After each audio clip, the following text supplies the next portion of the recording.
Hi, everyone. Thank you for joining us today in this couple of sessions. And thank you for your interest in learning more about the grad program at Scripps Research. My name is Lucas Aponte Collazo. I'm the grad student success manager here at Scripps, and I'm so thrilled to be sharing with you what we do at Scripps and a little bit more details about our graduate program. So, to get us started with the first session, I thought it would be nice to share basically some key details of Scripps, and we can call it Scripps at a glance. And we are a graduate program focused on basic clinical and translational research. We are a bicoastal program. We have campuses both here in La Jolla, California, and also in Jupiter, Florida. It is located within UF, so the official name now is the Herbert Wertheim UF Scripps Institute for Biomedical Innovation and Technology. But students that get admitted at our graduate program all the way through consider and they do get a degree from Scripps Research. So that's an important distinction to make. Currently we have around 150 faculty. It keeps growing. That number keeps growing every year. And also we have around 200 postdocs and 400 plus graduate students. So our grad student classes with through the years keeps getting bigger and bigger too. So we try our best to maintain a good ratio between faculty and graduate students. We're also ranked first in the world as most influential research institute due to our impact on innovation. And I think that's a huge achievement that often we all can appreciate more and more, especially because I'm sure that if you know about anything about Scripps Research, is that we do amazing translational research here, and we also recently have multiple Nobel laureates winners here. So that just speaks magnitude of the quality of research that goes on here. And we do have multiple entities within our Scripps Research umbrella. And for example, we have the Translational Institute led by Dr. Eric Topol. And some of you might know that name because Eric Topol is one of our most known social media presence, in addition to Scripps Research itself. And we also have the recently renamed Caliber SCAGs. I think we can just call that part of Scripps. And it's basically core facilities focused on drug discovery and a lot of other very cutting edge research.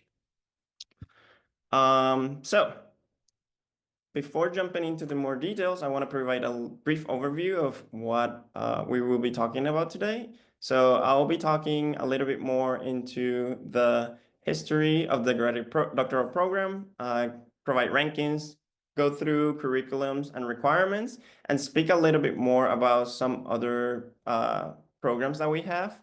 And I will also be sharing with everyone here some of our students' outcomes. And then last but not least, my colleague and friend Paolo will talk about admission process.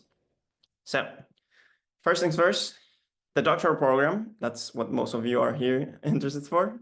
So the program began back in 1989 in La Jolla, California. And it took a year to get accredited by the Western Association School of Colleges. Actually, it took 4 years. So the first students that were here really took a risk. And I think Phil and a couple of our faculty can attest to that we appreciate those students that joined the program before it was accredited. But um, the the institute did so well that it kept growing and growing, and we eventually expanded to a Florida campus. And the first student enrolled in the Jupiter, Florida campus was in 2006. And recently, I know that whenever people see 2020, a lot of not so great things come to mind. But for us, 2020 was a great year because we were reaccredited for 10 more years, which is the maximum granted to any school, which again, I think speak to the great work that we're doing here at Scripps Research, not only in the research part, but also in the grad program training. So to share a little bit more of rankings. So US News and World Report rankings have Scripps ranked as seventh in chemistry, fourth in biochemistry, second in organic, and ninth in biological science. So most of our programs and department here at Scripps Research rank in top 10 among the nation, which again, I hope that you can see how pretty remarkable this is. And we achieved this mainly through following our grad program learning outcomes.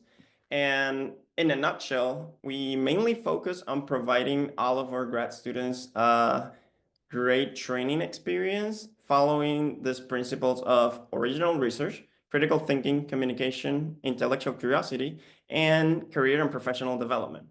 So, original research, you'll see later in the numbers how our outcomes for current students and alumni are, but every student that we admit, we know they have the potential. We do our best to facilitate an environment where not only they're testing hypotheses, but they're also mastering all the scientific tools and critical thinking abilities that they need to succeed in any career that they want to pursue afterwards.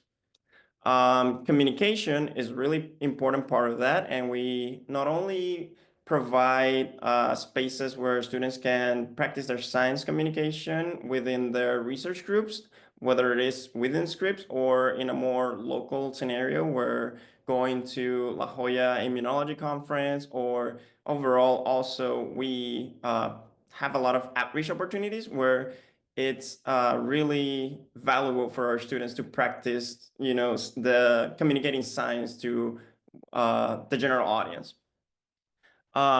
Intellectual curiosity, whether you decide to be part or join us at Scripps, I think intellectual curiosity is one of the main drivers of every PhD student, and we do our best to support our students through the difficult tasks that they have to address every day in and day out when you're a researcher. And last but not least, career and professional development. We do have an office dedicated just to career and professional development to our graduate students and postdocs. So we really do try our best to provide as much support as we can. So in terms of requirements for a doctoral program, so we're a 5-year doctoral program. We operate in a similar way to umbrella programs that you might be familiarized with in the sense of we do have rotations for our students. So you do not join a lab directly. You join a rotation, and then you have the option to join your first rotation or keep rotating. Most of our students do 2 to 3 rotations, and our faculty actually encourage, even if you decide that you're gonna join their lab, to do an additional rotation. This is key, and I think it's a highlight of our program too, because that should tell you how invested our faculty are in your growth as a student. They know that you can benefit from having different experiences, so they want to make sure you're making the best out of your graduate school training. In terms of coursework, it's really flexible, honestly, and I think we have one of the most flexible curriculums. We require 6 courses or 18 course credits, and 4 of those have to be core classes, and they have to be letter. And then we require you to take 2 elective courses, and those can be pass or fail. And basically, the reason I say it is really, really flexible and customizable is because this is a slight preview of all the courses that we offer currently at Scripps Research. And it keeps growing. The list keeps growing and growing based on students' suggestions, but also the ever-changing fields that are emerging. For example, I don't know if it's here, but there's been talks about having more in-depth discussion or discussion group of how to use AI ethically in research and all these other topics that keeps coming up. So it's an ever-changing thing, but the main thing that I want you to take out of this is that we have a lot of course that you can take as part of your graduate training, and it's highly customizable in the sense of if we take this as an example. So if we take a student that's interested in the immunology curriculum, so they can take cell biology, obviously immunology, anything related to those, for example, molecular biology, and they can take the papers in immunology and microbiology, And then the electives are up to you. So you can take pretty much anything from within the scope of micro and immuno, where you can take virology, molecular medicine, or you can branch out to biostatistics, structural biology. It depends on your interest, and we do our best to cater towards what's best for you because we know that no grad student have the same interest, or at least the exact same interest. So for the requirements of the doctoral program, um, we require our students after rotations are done and after they decide to join a lab, which lab they're going to join, we facilitate conversations with the students and the faculties to make sure that they pick a advisory committee. And usually the way this goes is that you will coordinate with your faculty or a new advisor, which faculty members you want as part of your committee based on your project and many other things like mentoring requirements and what you want out of your graduate school training. And then the grad office meet with everyone and make sure that everybody is on the same page about being in your committee. And this is really important because you will see this group of faculty at least once per year. And they will be not only there to provide you with scientific feedback, but they will be there to mentor you through the program. In terms of degree requirements, we do have a couple of exams along the way of your training. For example, we have at the end of your second year, you will take a candidacy exam, where it's basically, if anyone in the audience is familiar with, grants or proposals, you'll be uh, basically proposing your aims, your scientific aims to your committee, and they will then make sure that you're asking the right questions or being aware of all the things in your field that you should be aware, just to make sure again that you are going to be successful and you don't have to go back and too many times to the drawing board. The other exam that we have is called the original research proposal exam, and that's at the end of year 4. And in a nutshell, this exam is meant to test your critical thinking, and it's required to be outside of your thesis knowledge. So, for example, if your thesis is mainly focused on immunology or virology, we ask you to step outside of that comfort zone and basically draft a proposal that's almost foreign to your project. And last but not least, there's the big defense. So the culmination of the program is when the student draft and successfully defend their dissertation. And we do require publications. We do require at least one first author publication to graduate and defend. And as most of our students have multiple publications, and I will provide a little bit more information about that later. But after talking about all the requirements of our program, I want to jump into something that a lot of you submitted questions about, and we often get a lot of interested in, and it's the stipend that we offer and the benefits that we offer for our grad students. So for the 2024 grad student stipend levels, we're looking at $45,760 for California and 43,680 for Florida. We do our best to hear the feedback from our students and adjust for cost of living on both states. And I think in the last 5 years, we increased the stipend twice or 3 times. So we try our best to support our students the best that we can so they can just focus on research and not have to worry about financial status. Scripps also offer reimbursement for childcare expenses. We do have an interest-free loan up to, I believe, $10,000. Very few questions asked. If you need an interest-free loan, you can just contact the grad office once you start the program or at any time near that, and you will most likely be able to have this benefit. We provide our students with an academic allowance of $1,250 per year. And the reason we do this is because we want you to get out there and communicate the fantastic research that you're doing. And in order to do so, we provide this amount per year so you can use that towards conference registration and all these other things that might be a barrier if you didn't have this academic allowance. Scripps also provides a fitness reimbursement of $45 per month, and this can go towards multiple things. It can go toward, yes, a gym membership, but it also can go towards yoga classes or spinning classes or anything that could be fall under that umbrella. And last but not least, we highly value when our students apply for external fellowships. So we have an incentive for that, and we offer a $10,000 supplement to the stipend once any of our students secures a competitive external fellowship. And just to be clear, this $10,000 supplement will be active as long as your fellowship is active. So if you got a 3-year fellowship and you're in that fellowship for 3 years and it's considered competitive, then you will get also that $10,000 supplement.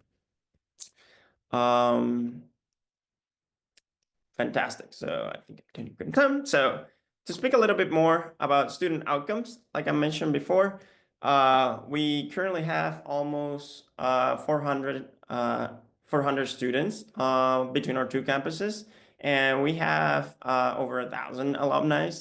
Most of the students graduate in an average of 5.5, 6 years. And like I mentioned before, we do have a requirement of our program for our students to graduate to have at least one first author publication.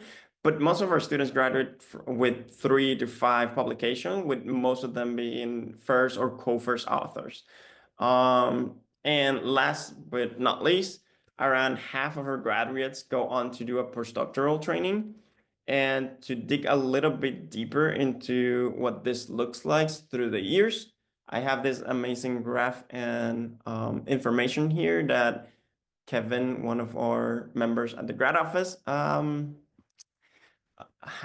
put together for us. And like I mentioned before, around 54% of our graduate students pursue a postdoc training once they graduate, and 22 of the graduates become tenure faculty within 10 years, which is a big achievement. But I want to highlight too that those students that graduate and don't go into postdoctoral, they do most of the time follow what we consider the traditional roles, in the sense of they do go on to be research staff, or they do go into other scientific careers. For example, a lot of our students are interested now in consulting, science policy, biotech, startups, and all this other stuff that here at Scripps we support in many ways. For example, we recently had a couple of students founded a biotech club, and that has been an amazing resource for our current grad students and postdoc to network and just better be prepared for their next step after graduate. And one of the shining examples that we have about the quality of training that we offer here at Scripps can be seen in one of our own, Phil Barron. So Phil Barron is a professor here at Scripps Research, and he graduated as part of the class in 2001. And right now he's one of our top professors in our chemistry department. He runs a very successful lab and has made multiple contributions towards chemistry and the chemistry field. And that's one of many examples. So with that said, I'm gonna hand it over to Paolo, and he will talk a little bit more about the admissions process. Thank you, Lucas. Hi, everyone. My name is Paulo. I work as an admissions coordinator for Scripps Research. I'm based out of the Jupiter, Florida campus, and I'm going to be sort of briefly talking about the application and timeline for the admissions process. So I'm excited to share that we currently have about 750 applications started already. So that's exciting to share. The deadline to submit the application is December 1st. We only enroll students in the fall term. So for those applying this year for the cycle, December 1st, 2024 will be your deadline for entry term of fall 2025.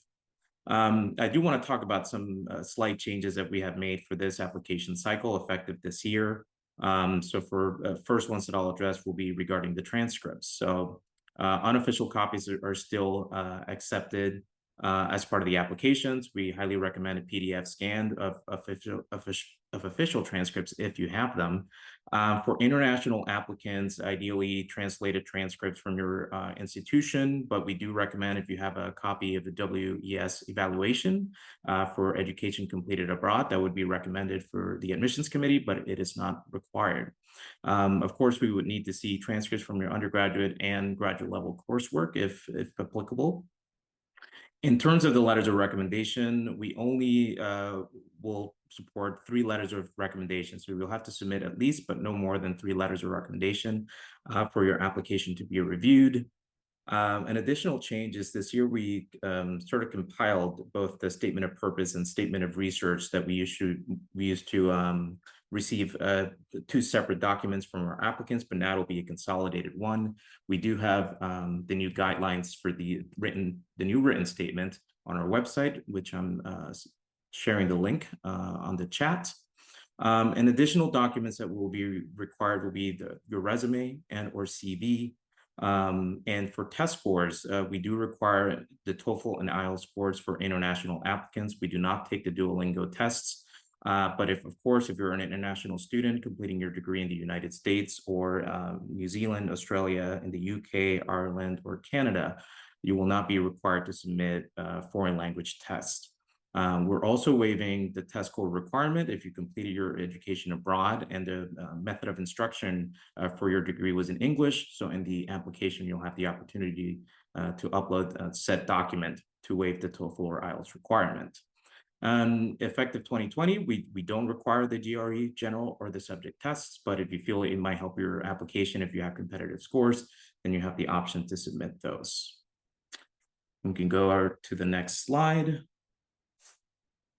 In terms of some numbers and statistics from the last year, each year we're receiving sort of a 10% increase of applications. So last year we received almost 1,400 applications. 50% of those were from international applicants.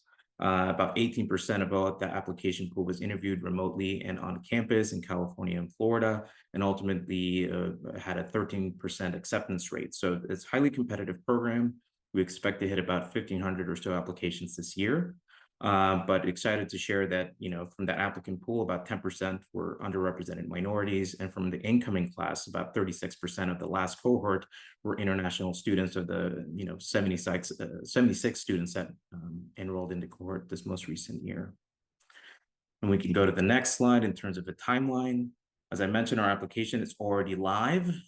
Within the applications, for those that have not started the process just yet, in the application, you, of course, upload all the documents I just mentioned briefly before, but you also get to let us know the research tracks that you're interested in pursuing as part of the program. So we require 3 research areas of interest in the application, and we allow for you to list up to 6 faculty members from both campuses that you'd be interested in working with, but we at least need 3 to be listed on the application. As I mentioned, the deadline for applying is December 1st. We'll accommodate up to December 15th for any outstanding letters of recommendations or test scores that may be pending. They must be submitted by December 15th to be reviewed by the admissions committee. Typically, the first wave of invites will go out closer to the holidays, and that may extend through February. Our interview weekend events are hosted on site in February 13th through 15th in Florida, and February 20th and 22nd through the 22nd, and March 6th through the 8th in California. For those students currently abroad and may not be able to come to on-site, we may accommodate international interviews via Zoom. And typically, usually about 2 weeks after our interview events, we'll be sending out admissions decisions for our candidates, and you'll have until April 15th to commit and decide if you'll be attending Scripps Research. So that's really generally the timeline for our program. I do want to throw it to my colleague Shannon in California just to speak briefly about our SCACS Oxford dual programs. We have a couple of questions from you all regarding that program, and then we'll move on to the faculty panel. Hi, everyone. Yes, I'm going to speak briefly about our SCAGS Oxford program, which is a dual degree program between Scripps Research and the University of Oxford in the UK. A couple common questions that we get before I get into the program about the program details are, first of all, can you, if you join the Scripps program, can you later decide to then join the SCAGS Oxford program? And the answer is no. You'll have to apply to the SCAGS Oxford program when you're applying. So you can't later decide to join the SCAGS Oxford program. So the way you would indicate that you're interested in applying for the SCAGS Oxford program is within the application, there's a drop down where you can select SCAGS Oxford, and you can that will let the committee know that you're interested in applying to the SCAGS Oxford program. If you are not selected for the SCAGS Oxford program, your application will still be considered and reviewed for this the Scripps graduate program. So in other words, if you are not accepted for SCAGS Oxford, that does not automatically decline your application for Scripps. So this is a 6-year program where you would split your time between Oxford and Scripps. You would do 2 to 3 years on one campus and 2 to 3 years on the other. The benefit of this is you get to really immerse yourself in a very interdisciplinary environment. You have access to all the facilities and research and faculty from both of the different campuses and both of these countries. You would be doing an integrated project between both labs. So I think, Lucas, do we have another slide that kind of gives the breakdown? If not, don't worry about it. Yes, so you can choose, if you're accepted to the program, you can choose which campus you'd like to start at. And whichever one you decide, you will follow the program requirements and guidelines for that campus. So for example, if you start at the Scripps campus, you can see on the right-hand side of your screen, you'd follow the program guidelines for Scripps, where you'd be taking courses, rotations, all the things that Lucas mentioned previously. If you were to start at Oxford, they do not have classes. So instead of taking classes, you would be taking professional development workshops, courses, trainings, and the candidacy exam. The Oxford side focuses more on the biochemistry, and the Scripps side, you can work in any lab in a Scripps campus. So you can choose neuroscience, chemistry, any of our disciplines there. Let's see. I see someone has a hand.